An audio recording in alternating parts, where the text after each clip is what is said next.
Witam Państwa serdecznie. Chciałbym dziś opowiedzieć dzieje Adama i Ewy, tak jak je przedstawia Księga Uranti. Rozwój ludzkości nadzorowany jest przez niebiańskie istoty, które zarządzają naszą planetą. Częścią tego planu jest doskonalenie biologiczne mieszkańców tej planety po tym, jak wypracowany ewolucyjnie rozwój cielesny człowieka osiąga szczyt swoich możliwości. Innymi słowy, chodzi o to, aby człowiek osiągnął wyższy rozwój fizyczny, intelektualny i duchowy niż ten, który ewolucja może wypracować metodą doboru naturalnego. To właśnie Adam i Ewa odgrywają kluczową rolę w tym procesie. Ich historia to jeden z ciekawszych fragmentów Księgi Uranti. Opowieść o tych wspaniałych istotach jest zarówno wzniosła, jak i tragiczna. Adam i Ewa nie byli pierwszymi ludźmi. Nie byli także zwykłymi ludźmi. Należy jednak wyjaśnić, skąd się wzięli na ziemi. Według Księgi Uranti podstawową jednostką administracyjną wszechświata jest system lokalny, liczący w naszym przypadku 619 zamieszkałych planet, krążących wokół najbliższych nam gwiazd. Stolicą systemu jest Jeruzalem, sztucznie stworzona planeta. Stamtąd właśnie przybyli na Ziemię Adam i Ewa. Było to ponad 37 000 lat temu. Kiedy Adam i Ewa przybyli, gatunek ludzki już istniał, kształtowany i doskonalony przez ewolucję przez okres około 1 000 000 lat. Adam, Ewa i ich potomstwo mieli oczy niebieskie i charakteryzowała ich jasna karnacja skóry i jasny kolor włosów. Jasnoblond, ciemnoblond i rudy. Mieli ponad 2 metry wzrostu. Według oryginalnego planu doskonalenia gatunku ludzkiego na śródziemnomorskim półwyspie, gdzie zamieszkał Adam z Ewą, miała powstać kolonia zaawansowanej rasy Adamitów, potomków Adama i Ewy, licząca co najmniej 500 000 osób, a następnie ci ludzie mieli mieszać się z resztą ludzkości, wzbogacając ją genetycznie. Półwysep ten zwany jest w Księdze Uranti ogrodem Eden. Dziś już nie istnieje, zatonął pod wodami Morza Śródziemnego tysiące lat temu w wyniku aktywności sejsmicznej. Do dziś na mapach Google można zobaczyć jego ślady. Nie tylko doskonalenie biologiczne było zadaniem Adama i Ewy.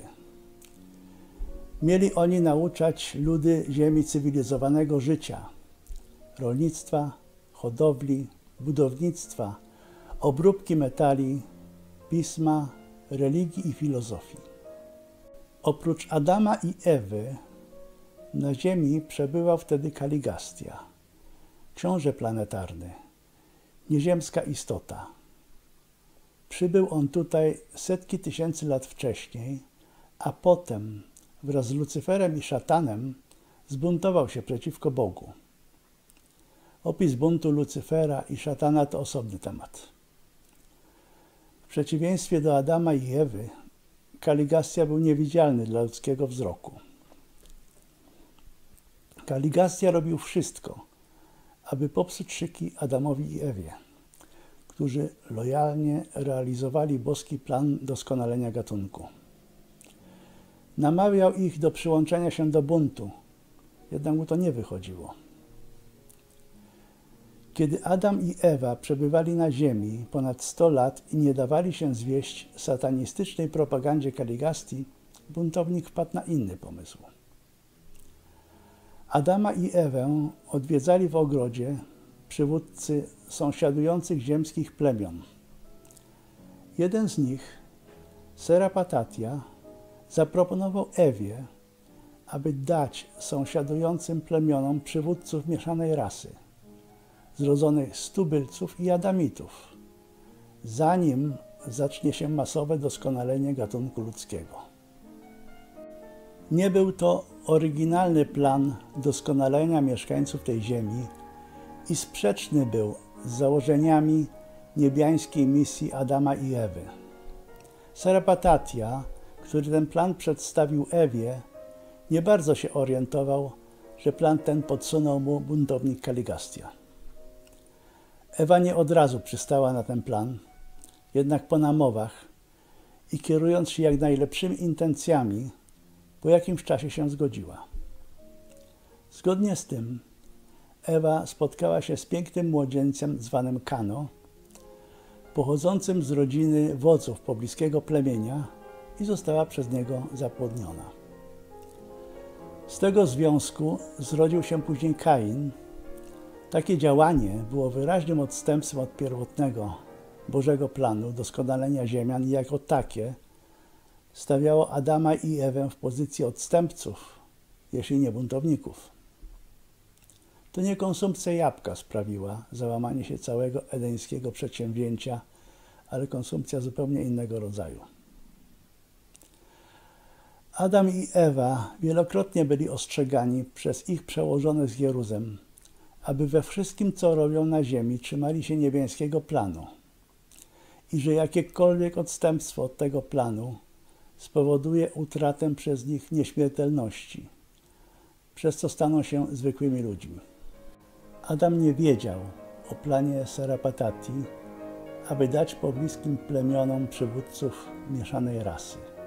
Gdy się dowiedział, stanął przed perspektywą zostania na ziemi przez tysiąclecia bez swojej ukochanej Ewy, która pozbawiona statusu nieśmiertelności umarłaby któregoś dnia.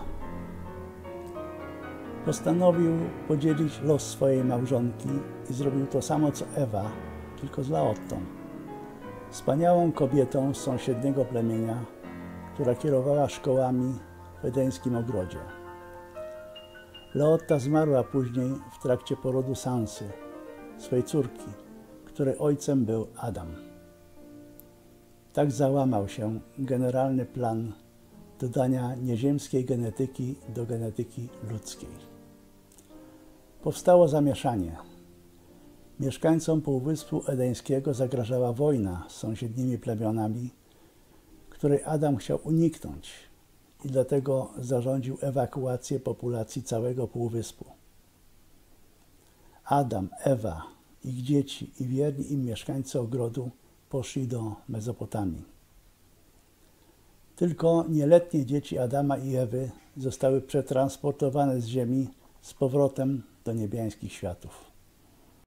W Mezopotamii, pomiędzy Eufratem i Tygrysem, Adam i Ewa założyli swoje państwo, czyli drugi ogród, pozbawiony jednak piękna pierwszego ogrodu na Półwyspie. Ciężko pracowali wraz ze swoimi zwolennikami, aby zdobywać żywność, bronić się przed najazdami dzikich plemion i nauczać ludzkość kunsztów cywilizacji.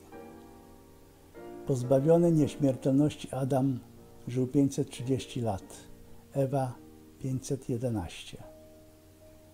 To właśnie z Mezopotamii wychodziły przez tysiąclecia na cały świat kolejne fale tysięcy mężczyzn i kobiet, jasnowłosych Adamitów.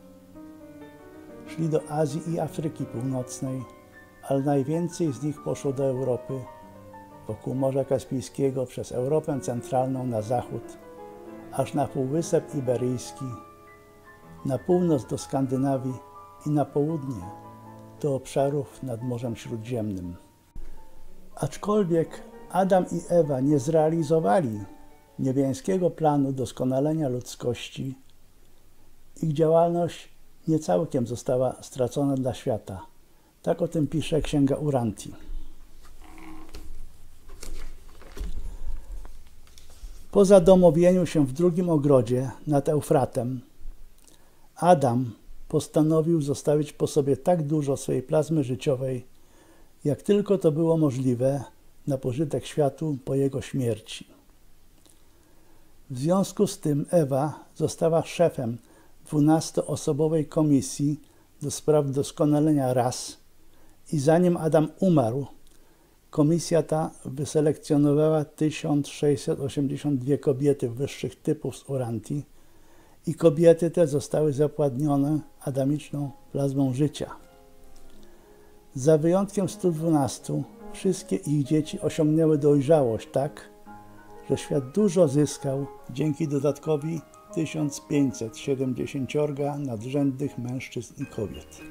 Chociaż kandydujące matki wybierane były ze wszystkich otaczających plemion i reprezentowały większość żyjących na ziemi ras ludzkich, największa ich część została wybrana z najwyższych warstw nodytów i takie były wczesne początki potężnej rasy Anditów.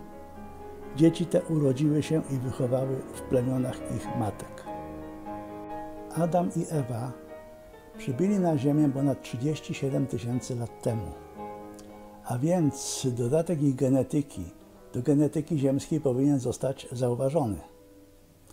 Zauważył go Kary Mullis, amerykański biochemik, laureat Nagrody Nobla w dziedzinie chemii, którą otrzymał w 1993 roku. Pisze on na swojej stronie o uderzających zbieżnościach pomiędzy Księgą Uranti a odkryciami w dziedzinie genetyki. W największym skrócie wygląda to tak, że data przybycia na Ziemię Adama i Ewy, podana w Księdze Uranti, a więc 37 000 lat temu, pokrywa się z pojawieniem się w ludzkim DNA genu mikrocefaliny, który reguluje wielkość mózgu. Pisze o tym czasopismo Science w artykule z września 2005 roku, podając tę samą datę dla pojawienia się genu mikrocefaliny 37 000 lat temu.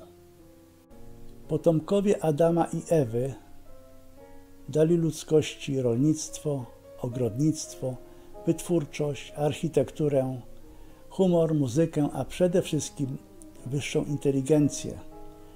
I generalnie są źródłem wszystkich tych talentów ludzkości, które zaowocowały współczesną cywilizacją. Tam, gdzie działali, w Mezopotamii, powstała pradawna kultura Sumerów, a na terenach sąsiadujących odkrywa się dziś ślady prastarych budowli, między innymi najstarszą świątynię świata Göbekli Tepe, liczącą 11 lub 12 000 lat. Z Mezopotamii pochodzi prastara kultura Egiptu, a do Indii dotarli Adamici jako Aryjczycy. Nasuwa się pytanie, jak dalece byłaby zaawansowana nasza cywilizacja, gdyby Adam i Ewa zrealizowali swój plan w całości, a nie tylko częściowo. Gdyby nie umarli, a wciąż żyli jako nauczyciele i przewodnicy ludzkości. Jak wyglądałby dziś człowiek i jakie byłyby jego osiągnięcia intelektualne, duchowe i materialne?